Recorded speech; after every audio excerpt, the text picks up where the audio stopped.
For 7 months after the rest of the Eastern Front collapsed, more than 200,000 German troops kept fighting inside a pocket that had no road out and no plan to be saved.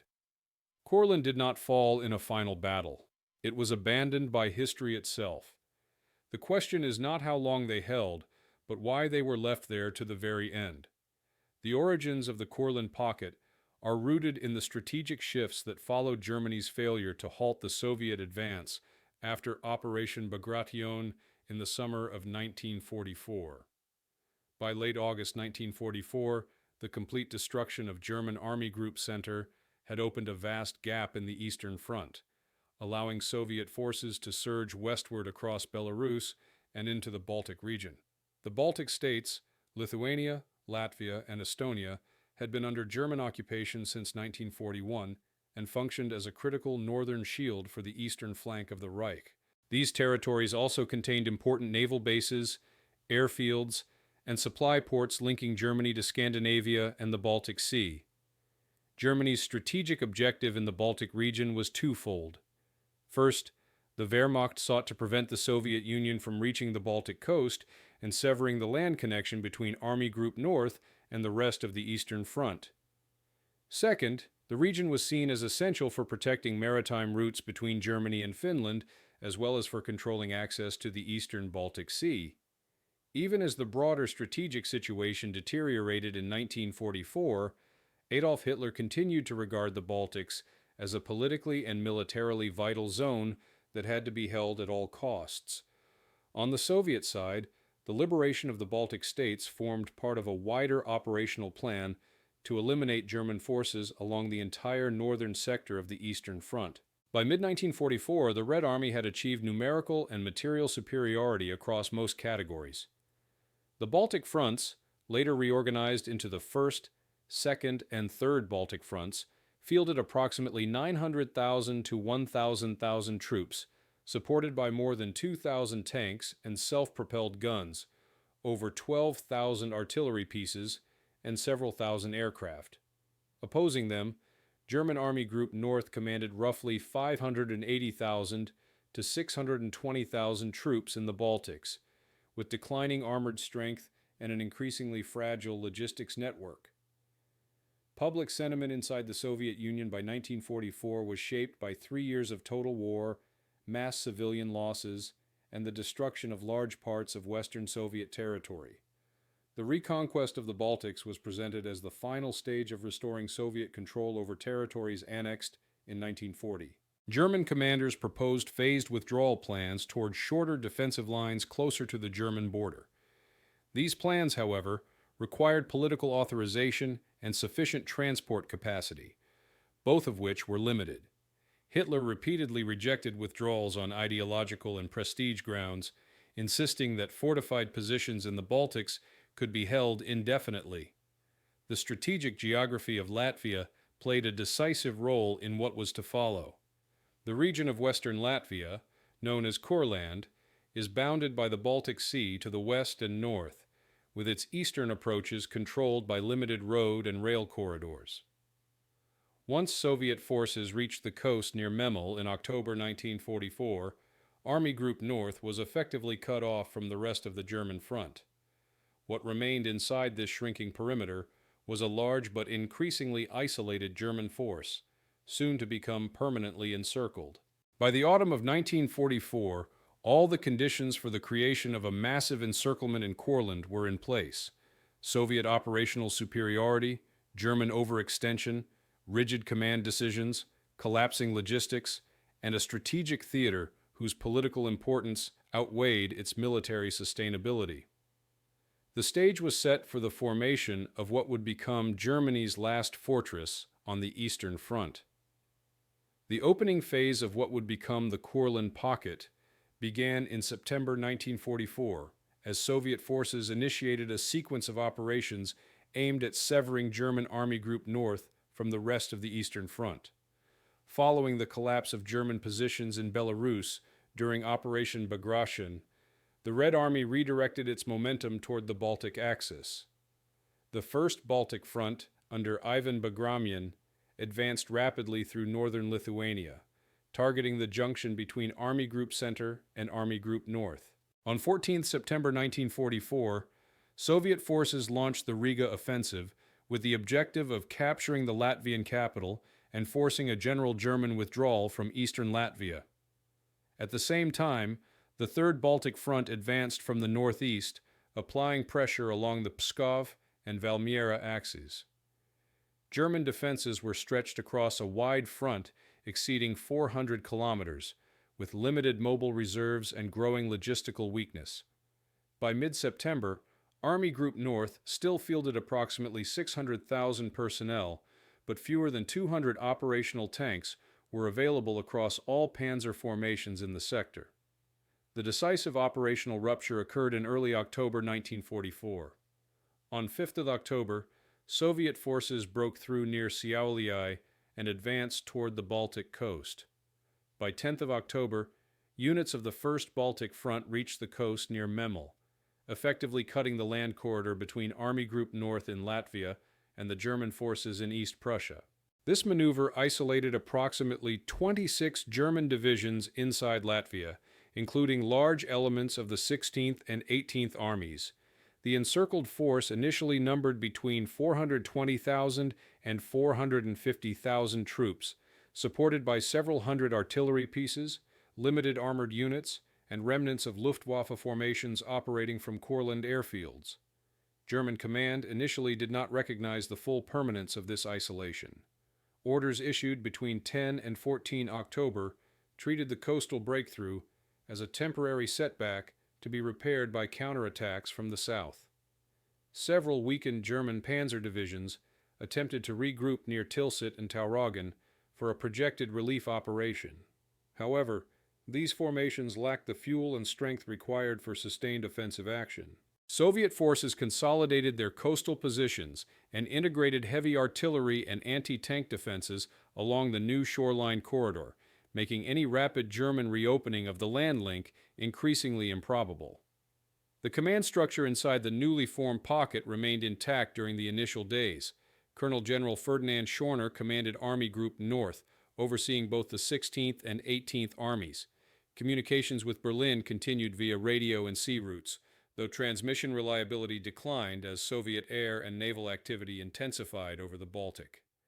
German naval units based in Liepaja and Ventspils began reinforced evacuation and resupply operations, transferring wounded personnel and limited quantities of ammunition and fuel across the Baltic Sea under growing Soviet interdiction.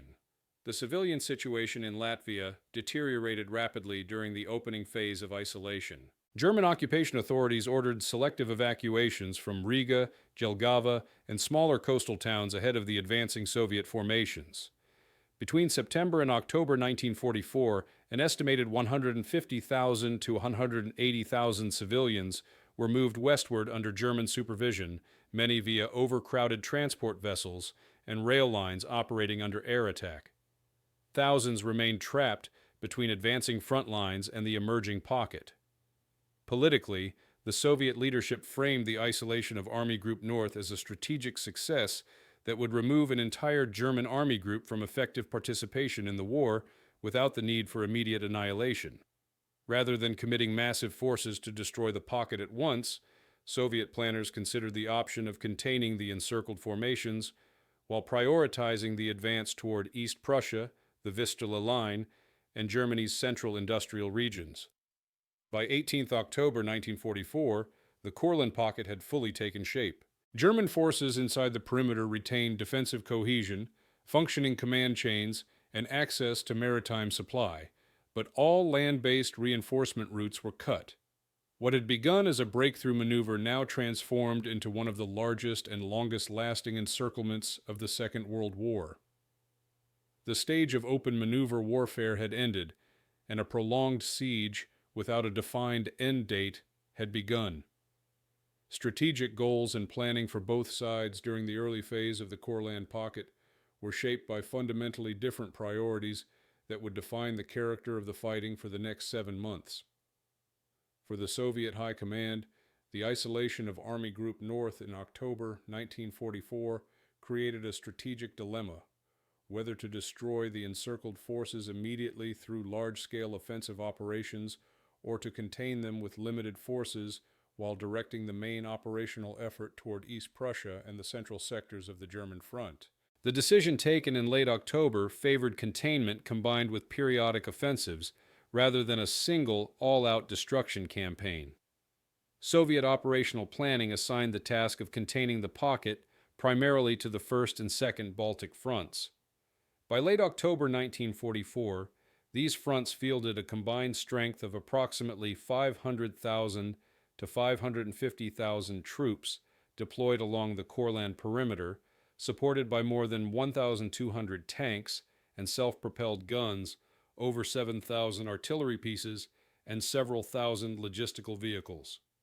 However, only a portion of these forces was designated for continuous offensive action. The majority were allocated to siege containment, coastal security, and rotation-based limited assaults designed to attrit German manpower and material over time. The German strategic objective inside Courland differed sharply from Soviet goals. Following the cutoff at Memel, German Army Group North was redesignated as Army Group Courland on 25 January 1945, but during the initial planning phase in late 1944, it remained under the same operational structure. Its core objective was to hold the pocket indefinitely as a fortified Baltic bridgehead. German leadership viewed Kurland as a base for protecting Baltic naval operations, maintaining sea lines to Scandinavia, and anchoring the northern flank of the Wehrmacht. The possibility of an eventual evacuation was acknowledged by some staff officers, but no comprehensive withdrawal plan was authorized at this stage. German defensive planning relied on a belt-based positional defense.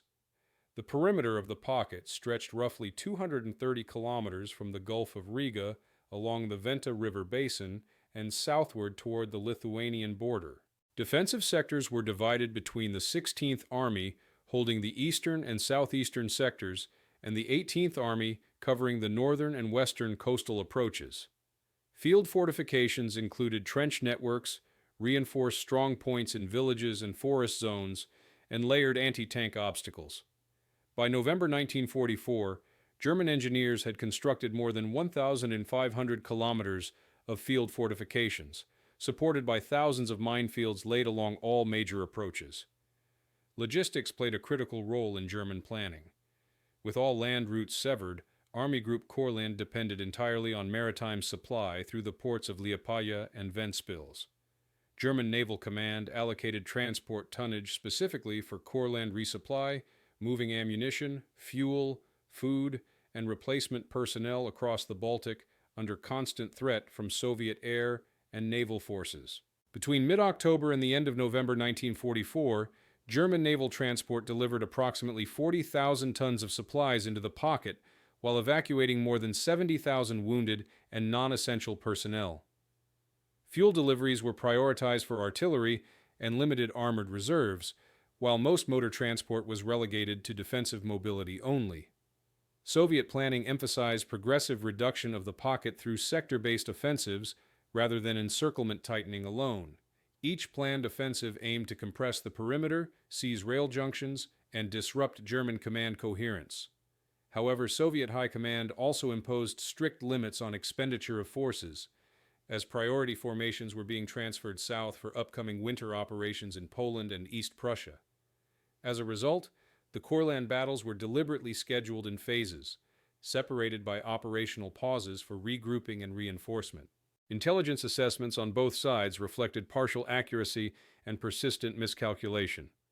Soviet reconnaissance correctly estimated that the pocket contained between 400,000 and 450,000 German troops in late 1944, but consistently overestimated German armored strength. German intelligence, by contrast, underestimated Soviet artillery density along several assault sectors and failed to anticipate the scale of localized Soviet breakthroughs in the initial Courland battles. By late October 1944, each side had completed its essential strategic preparations. The Soviets were positioned to begin methodical offensive pressure without committing their main strategic reserves, while the Germans had converted Courland into a defensive system sustained by sea power and rigid command directives. The transition from mobile operations to prolonged siege warfare was now complete, setting the conditions for the first major clashes along the newly formed perimeter. The first major engagements of the Courland pocket began in the second half of October 1944, shortly after Soviet forces completed the isolation of German Army Group North. The Red Army initiated a series of probing assaults intended to test the strength of the German perimeter and identify weak sectors for later breakthrough operations. These initial actions marked the transition from maneuver warfare to structured siege combat along a stabilized front line. The opening Soviet offensive against the pocket began on 15 October 1944, primarily along the southeastern sector near the towns of Dobele and Tukums. Elements of the 1st Baltic Front committed rifle divisions supported by tank brigades and heavy artillery concentrations. German defenses in this sector were held by divisions of the 16th Army, which had hurriedly established layered trench systems supported by anti-tank guns and field artillery. During the first 3 days of fighting, Soviet units advanced between 3 and 6 kilometers in selected sectors before encountering reinforced German defensive belts. Between 15 and 20 October, Soviet artillery expenditure across the southeastern pocket exceeded 120,000 shells of all calibers. German artillery responded with concentrated counter-battery fire, though ammunition supply limitations quickly became apparent. German daily artillery expenditure averaged 25 to 30% of Soviet volume during this period. Tank engagements remained limited in scale, as both sides prioritized defensive positioning over deep armored penetration. Soviet armored losses during the opening engagement phase are estimated at 40 to 60 tanks, while German losses were approximately 25 to 35 armored vehicles, most destroyed by direct-fire artillery.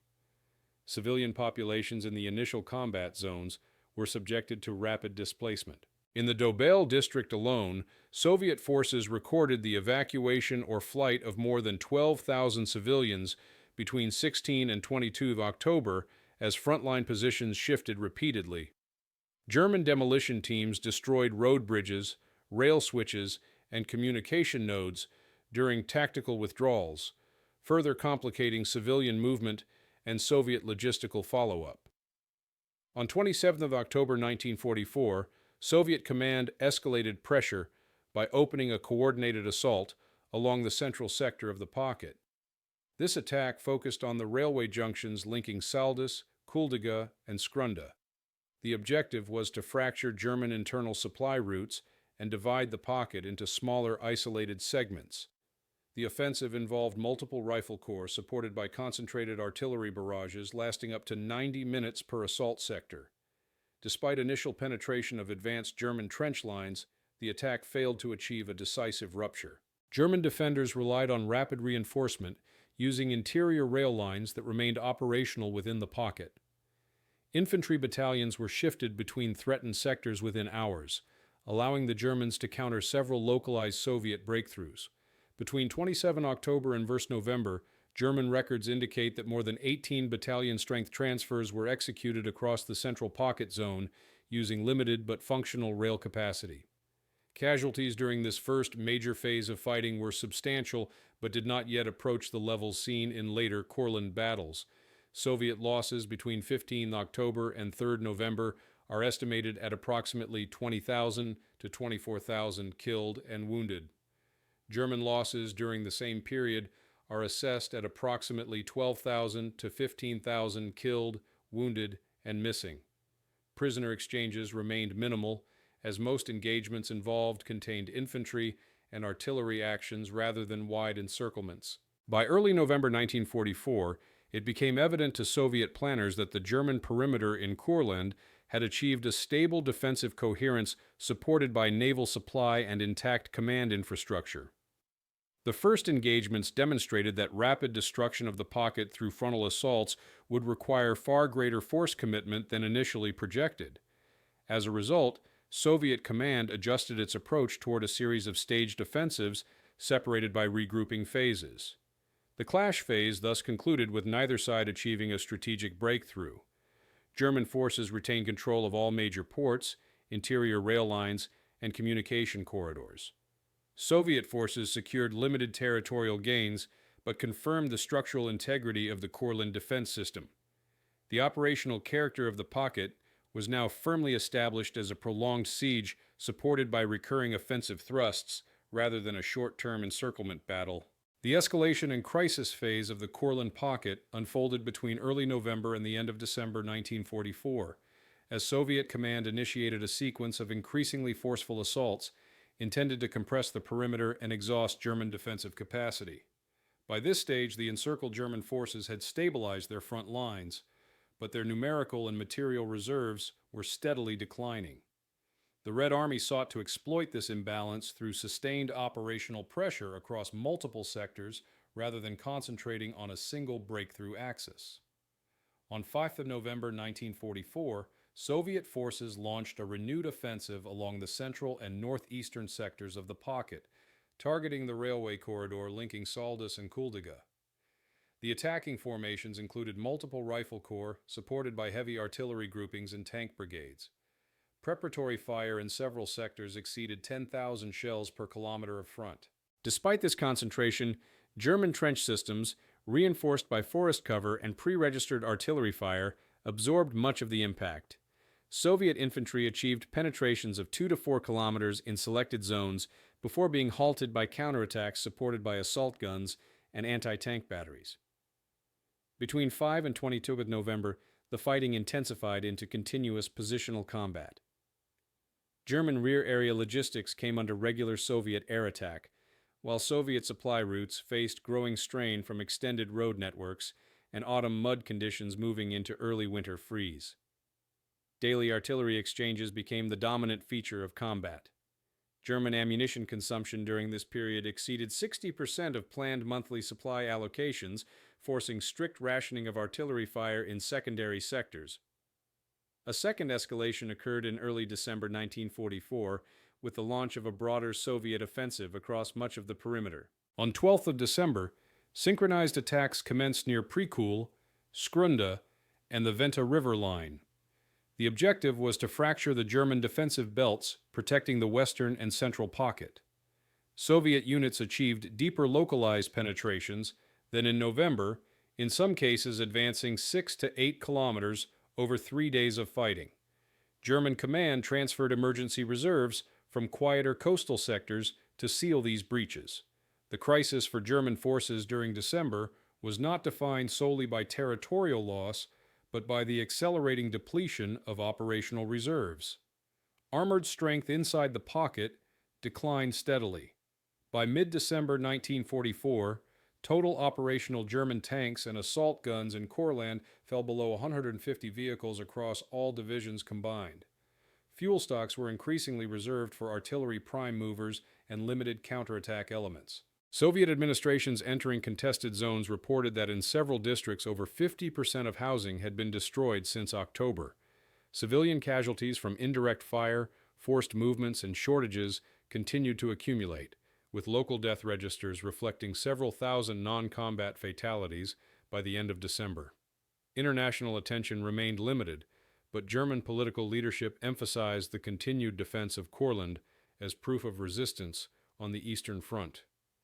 Hitler prohibited any large-scale evacuation of combat divisions, despite appeals from army leadership to extract at least part of the encircled force for use in East Prussia and along the Vistula. Instead, the pocket was ordered to be held as an advanced shield for the Baltic and as a symbolic barrier against Soviet naval access. By late December 1944, the escalation phase had resulted in measurable territorial compression, but not in decisive rupture. Soviet forces had advanced between 10 and 25 kilometers in various sectors since early November, tightening the perimeter but failing to divide it. German defenses remained cohesive, sustained by sea-based logistics and internal rail flexibility. Yet the cumulative effect of sustained pressure, winter exposure, and declining reserves pushed the defenders into a prolonged state of operational crisis. The conditions were now set for the largest and most intensive battles of the Courland campaign. The peak of the Courland campaign occurred in January 1945 during the third and fourth major Soviet offensives against the pocket, when the scale of forces committed, the density of artillery, and the duration of continuous combat reached their highest levels since the encirclement began. By this stage, the perimeter had been compressed to a frontage of approximately 200 kilometers, and both sides concentrated their remaining operational reserves into a limited number of decisive sectors. On 23 January 1945, Soviet forces of the 1st and 2nd Baltic Fronts launched the largest coordinated assault of the entire Courland campaign. The main order was directed against the southwestern sector near Priekule and along the Venta River line. The Soviet grouping for this phase included approximately 460,000 troops, supported by around 900 tanks and self-propelled guns, and more than 6,000 artillery pieces. German defenders in the threatened sectors consisted of elements from 14 divisions, with an estimated frontline strength of 180,000 to 200,000 men, fewer than 120 operational armored vehicles, and severely rationed artillery ammunition. The Soviet artillery preparation preceding the assault lasted up to 2 hours in selected sectors. In some breakthrough zones, fire density exceeded 250 guns and mortars per kilometer of front. German trench lines, bunkers, and communication nodes suffered heavy destruction. Soviet rifle units advanced in layered assault waves, supported by direct-fire self-propelled artillery. In the first 48 hours, Soviet forces achieved advances of up to 7 kilometers in parts of the Priekule sector. German command responded by committing all remaining mobile reserves, including final operational elements of the 4th Panzer Division and the 12th Panzer Division, along with assault gun brigades drawn from multiple quiet sectors. Between 24 and 27 January, these mobile groups executed repeated counterattacks along interior road axes to prevent a full rupture of the defensive belt. These counterattacks temporarily restored sections of the front line, but resulted in rapid depletion of the last German armored assets. By the end of January, German operational armored strength fell below 70 vehicles across the entire pocket. Fighting reached its highest daily casualty rates during this phase. Soviet losses between 23 January and 2 February are estimated at approximately 55,000 to 65,000 killed and wounded. German losses during the same period are estimated at approximately 30,000 to 40,000 killed, wounded, and missing. Prisoner captures increased as small German units became isolated during partial breakthroughs, though no large-scale encirclement of entire divisions was achieved. Naval and air activity intensified concurrently. German Naval Command executed continuous transport operations between Courland and ports in East Prussia and northern Germany. Between 20th January and 5th February, more than 80,000 wounded soldiers and non-combat personnel were evacuated by sea from Liepāja and Ventspils. In the opposite direction, limited ammunition and food deliveries continued, though total inbound tonnage fell by nearly 40% compared to November 1944 due to increased Soviet air attacks over the Baltic. Soviet aviation flew more than 3,500 sorties over the pocket during the January peak, but weather conditions and German air defenses limited the effectiveness of sustained air interdiction. Civilian suffering intensified at the operational peak. Towns such as Priekule, Skrunda, and dozens of surrounding villages were subjected to prolonged artillery bombardment during repeated attacks and counterattacks. Soviet post-war assessments documented destruction of 65 to 80% of housing stock in several districts directly along the peak combat sectors. Civilian casualties from indirect fire and exposure continued, but could not be precisely quantified due to the collapse of civil administration inside the pocket during the heaviest fighting. By the first week of February 1945, the peak phase had passed without a decisive Soviet breakthrough. The German perimeter contracted by another 10 to 15 kilometers in depth, but remained operationally continuous. Soviet command acknowledged that the pocket could not be eliminated rapidly without the diversion of large strategic reserves needed for the final offensives into Germany. The January battles had exhausted the last significant German mobile reserves in Courland and inflicted irreversible material losses, but the core encircled force remained intact. From this point forward, the campaign transitioned into gradual compression rather than high-intensity breakthrough warfare. The resistance and adaptation phase of the Courland pocket unfolded from February to early March 1945, as both sides adjusted their operational methods after the failure of the January offensives to produce a decisive outcome. With the German perimeter still intact but significantly compressed and depleted, the character of the fighting shifted from large breakthrough attempts to sustained positional combat, localized counterattacks, and incremental Soviet pressure designed to further erode German defensive capacity without committing major strategic reserves. German defensive adaptation focused on maximizing the efficiency of shrinking manpower and artillery resources.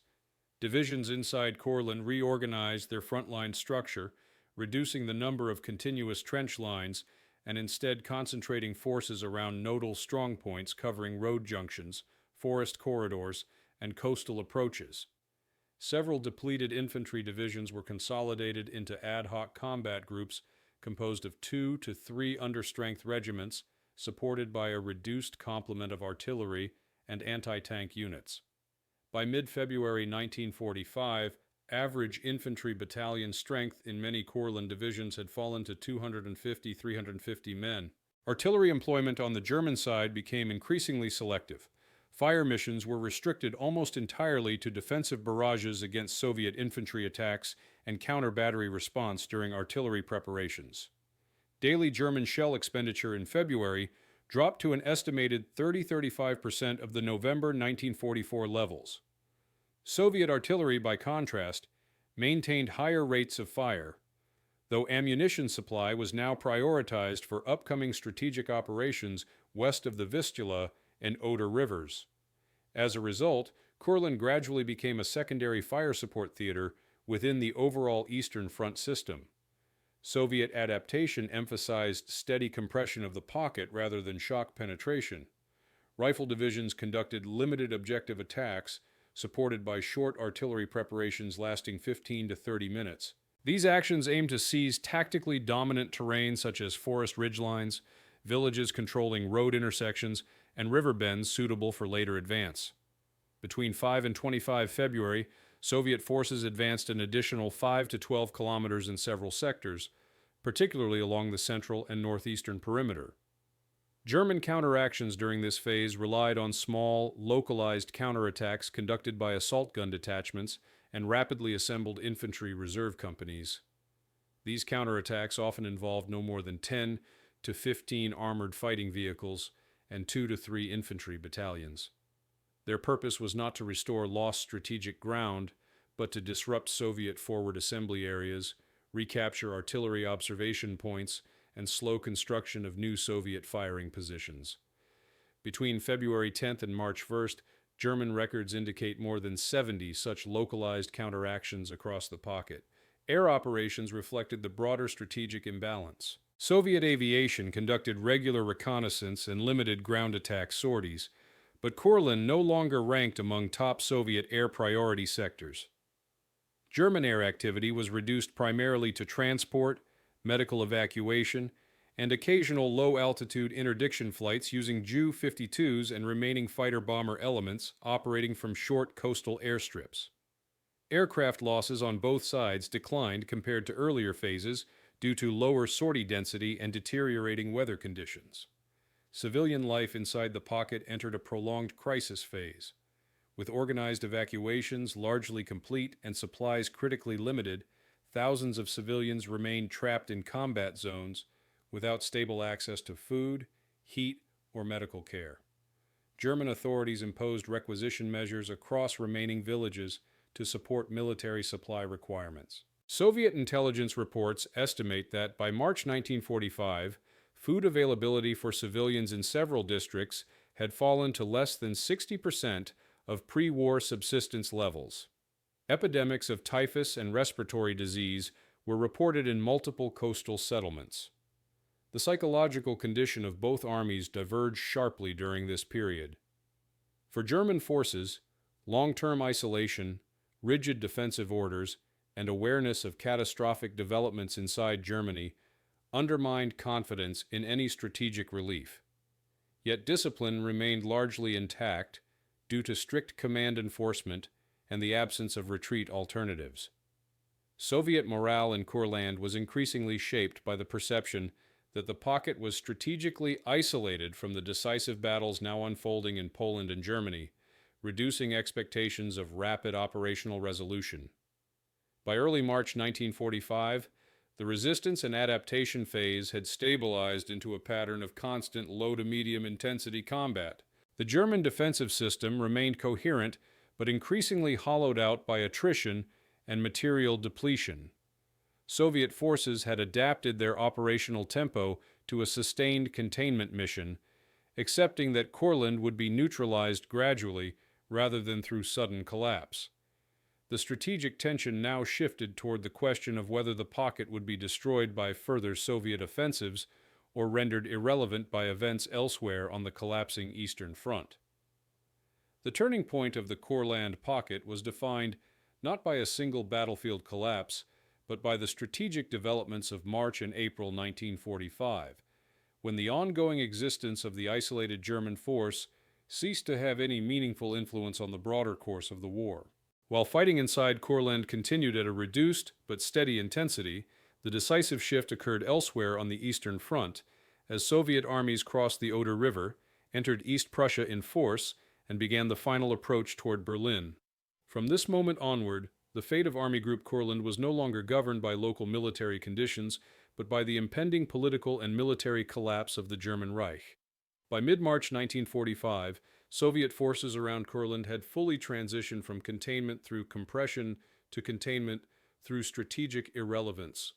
The size of the pocket had contracted to approximately 170-190 kilometers of front, but Soviet command no longer reinforced the sector for breakthrough attempts.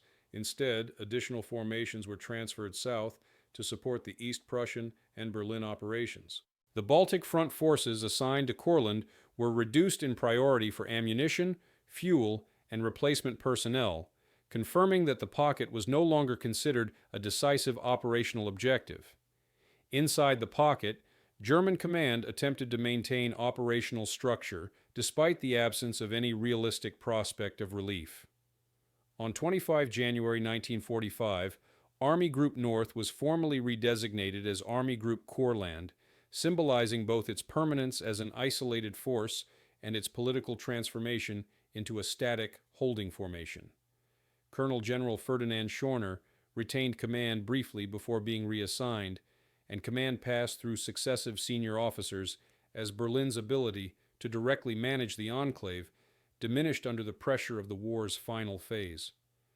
German intelligence staff inside Courland correctly assessed by late March that the Reich lacked the military capacity to mount any large-scale Baltic coastal relief operation.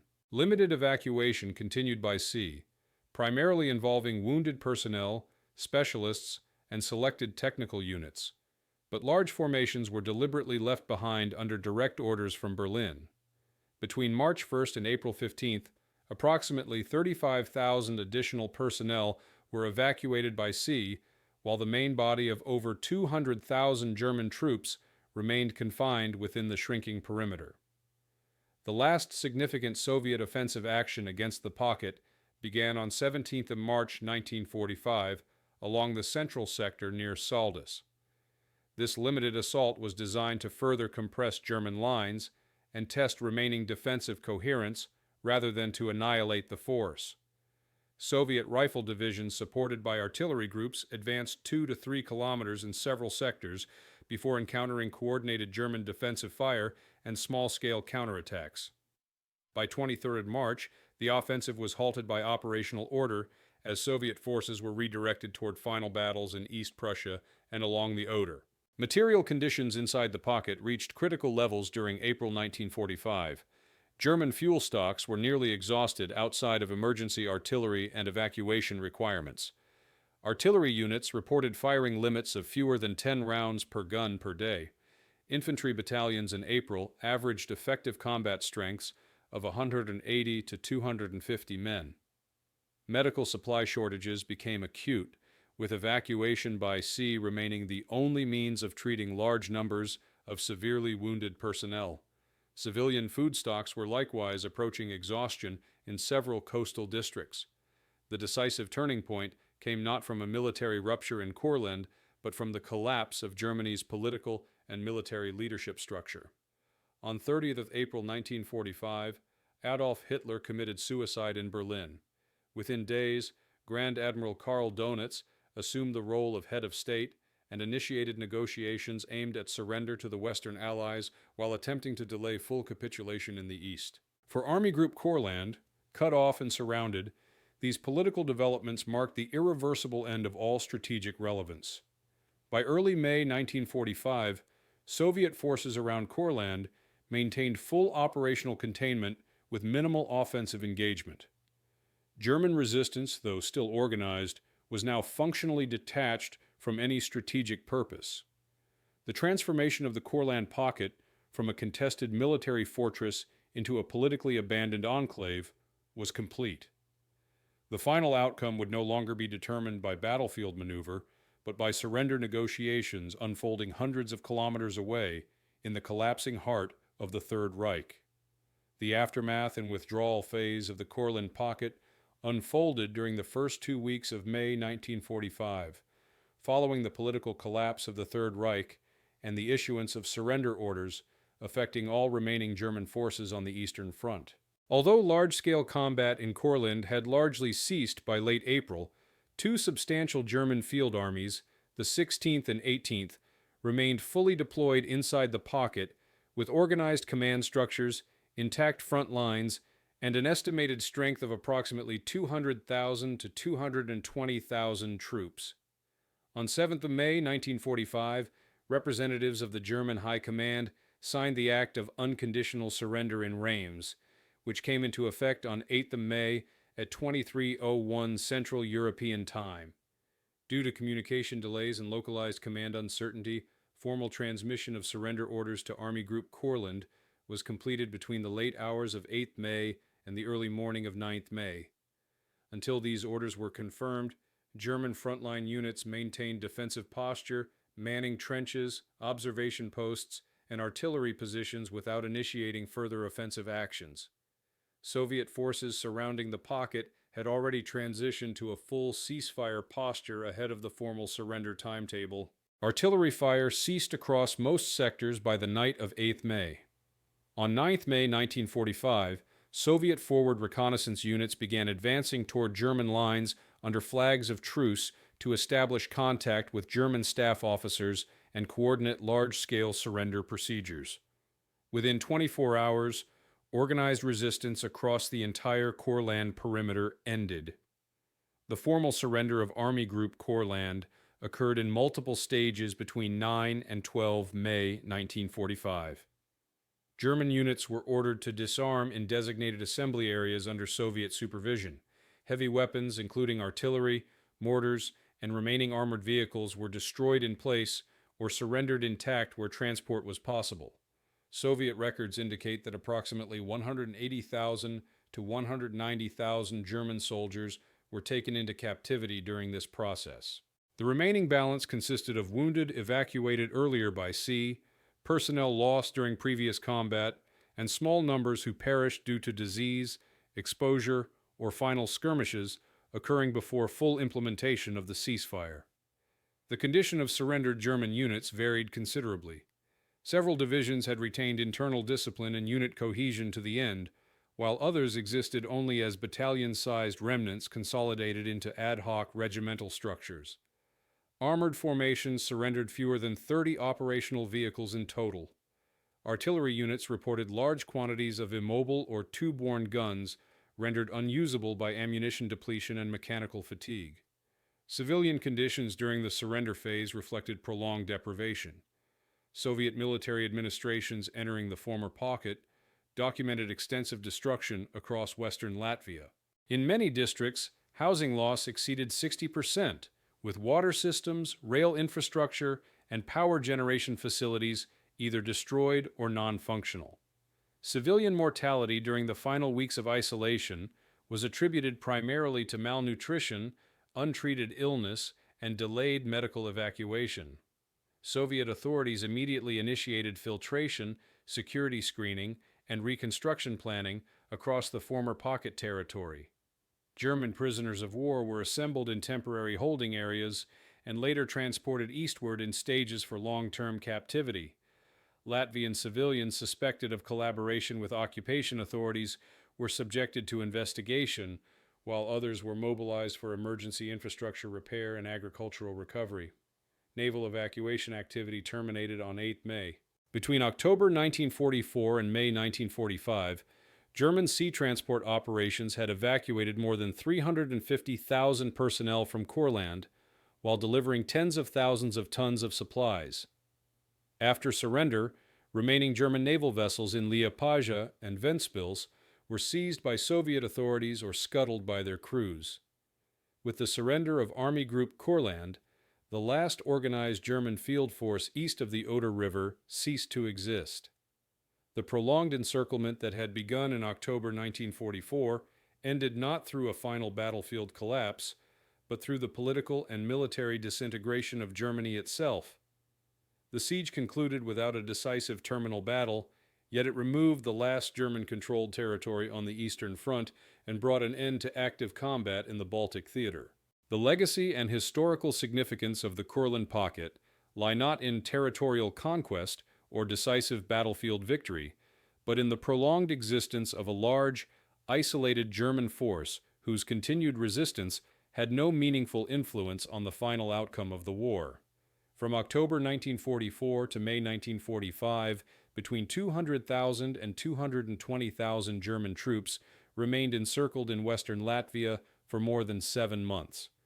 During this period, the pocket absorbed substantial Soviet forces, artillery, aviation, and logistical resources, yet it did not alter the strategic trajectory of the Eastern Front, where decisive operations unfolded in Poland, East Prussia, and ultimately Berlin. From a military perspective, the Courland pocket demonstrated the limits of positional endurance without strategic mobility. German forces fought 6 major Soviet offensives between October 1944 and March 1945, while entirely dependent on sea-based supply. Despite sustained attrition, the German command preserved unit cohesion, functioning communications, and a continuous defensive perimeter until the final surrender. This was made possible by maritime logistics, interior rail movement within the pocket, and rigid command discipline. However, the defensive success remained tactically isolated. No relief operation was ever mounted, and Courland never served as a launching platform for strategic counteroffensives. For the Soviet side, the extended containment of Courland reflected a calculated operational trade-off. The Red Army chose to immobilize, rather than immediately annihilate the encircled force, in order to prioritize the central axis toward Berlin. This decision allowed the Soviets to conserve tank armies, artillery mass, and engineering assets for the Vistula, Oder, and Berlin operations, which ultimately ended the war in Europe. Courland became a secondary theater maintained through rotational pressure, demonstrating the maturation of Soviet strategic prioritization by 1945. Human losses associated with the pocket were substantial. Over the full duration of the siege and repeated offensives, Soviet casualties are estimated at approximately 160,000 to 190,000 killed, wounded, or missing. German losses inside Courland, excluding earlier evacuation casualties, are estimated at approximately 120,000 to 140,000 killed, wounded, or captured. These figures place Courland among the longest sustained encirclements of the Second World War, with continuous large-scale troop presence on both sides. The civilian legacy in Latvia was severe. Western Latvian districts experienced prolonged occupation, repeated displacement, and widespread infrastructure destruction.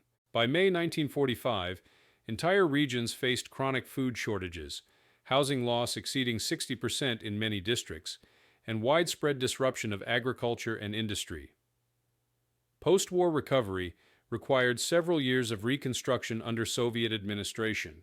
The political integration of Latvia into the post-war Soviet system followed immediately and permanently altered the region's political trajectory. In German post-war military literature, the Courland pocket became a case study in the consequences of strategic rigidity. The continued insistence on holding the Baltic bridgehead after October 1944 is widely interpreted as a decision driven by political symbolism rather than military necessity. Several senior German officers later argued that the evacuation of Army Group North in late 1944 could have significantly strengthened German defenses in East Prussia and on the Oder, although this assessment remains hypothetical and unverifiable. The last fortress on the Eastern Front fell not to overwhelming assault, but to the political dismantling of the state that had ordered it to stand.